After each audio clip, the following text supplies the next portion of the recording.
For the last 23 years, we have been working with Lewa. And, there was a cattle ranch before, and then shifted from cattle ranch to conservation. That was 1995. And a lot of technology started coming on board in terms of using of radios. Those days, there are analog radios that we have been using. But it comes nowadays, we are using digital communication system. And it's been built a GPS system on those radios, so you can able really track radios, and you can able to see where they are on the field. You can able really to block a radio if it goes to wrong hands. So there's a lot of really things have really come along the way since I joined here. In terms of vehicles, those days we have few vehicles, like 2 Land Cruisers, but today we have almost 30 Land Cruisers being used with different departments. Talking of aircraft, I remember those days we just have one single fixed-wing aircraft. Today we have 3 Super Cubs, which are fixed-wing aircraft. We have a helicopter, which helicopter can able really to support on nights in terms of any incidences happen on night. So there's a lot of technology which have really come on board, compared to those years that it was still analog. Everything was still analog, and few resources. And then the other thing is the conservancies. That time it was Lewa only doing conservation. But now the community start engaging. We start engaging to the community and explaining to them about conservation, and some of them start agreeing, and then they start joining us and coming together with us. So as we speak today, we are talking of 33 conservancies, which have really just come up between those years, which have been working here. And you talk about the importance of the communities. I mean, you carry a gun, obviously. I mean, how important is that compared to the work that you do with the local communities? People, they usually think it's the gun is the all thing can solve the problem. But I can assure you, as Lewa, it's not about a gun. It's about the communities telling them and to get benefit, touchable benefit. If the community are seeing that this wildlife, they're helping them, they will not accept anybody coming to them and say, okay, I need to go and push a rhino here. I need to go and kill an elephant here. People, they will not allow that to happen.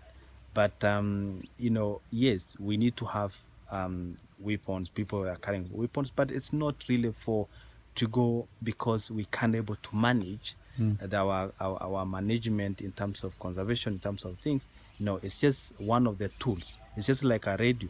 You have a radio because you are communicating. You have a gun because there are a lot of other things that you are helping. We are helping communities more than what we are doing inside. Today, we are called by the police. We are called by the Kenya Wildlife Service. We are called by the communities to go and help them to follow their livestock which have been stolen. Road banditries happening out there, not within Lewa.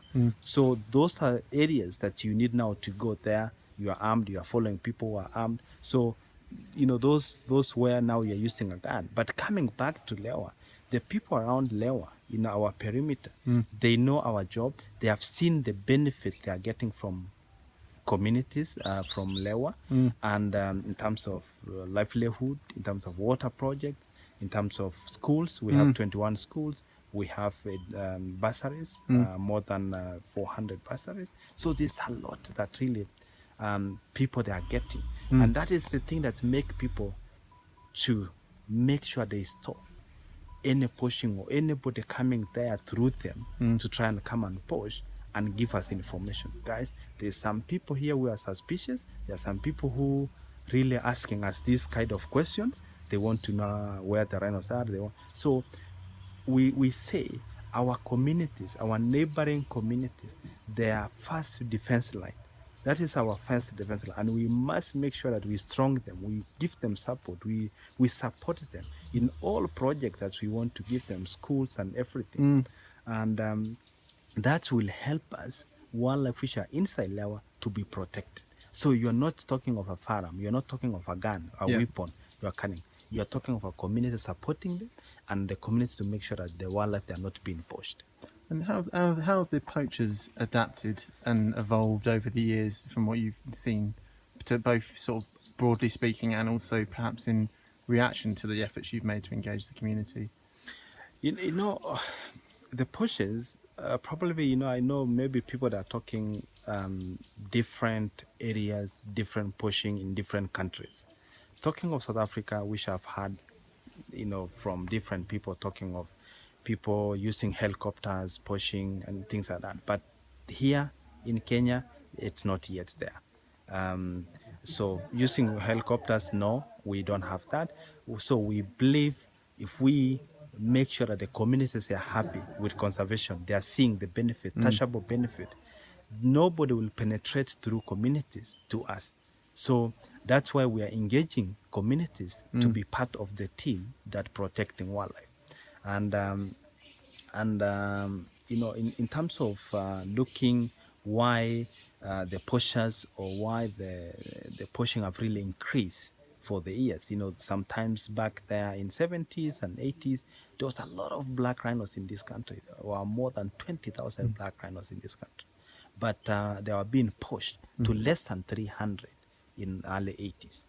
And then were being captured in the wild and put protected areas. And then Lewa was one of the areas which was being built on those days in 80, 83, and put few rhinos and place. So that really from that time when Kenya banned the sport hunting in 79, those times, things have really gone down because now the system is being put in place. All the wildlife, all the rhinos which are out there, they have been put in protected areas. So things start going slowly. Right. But in 2009, things start going up again.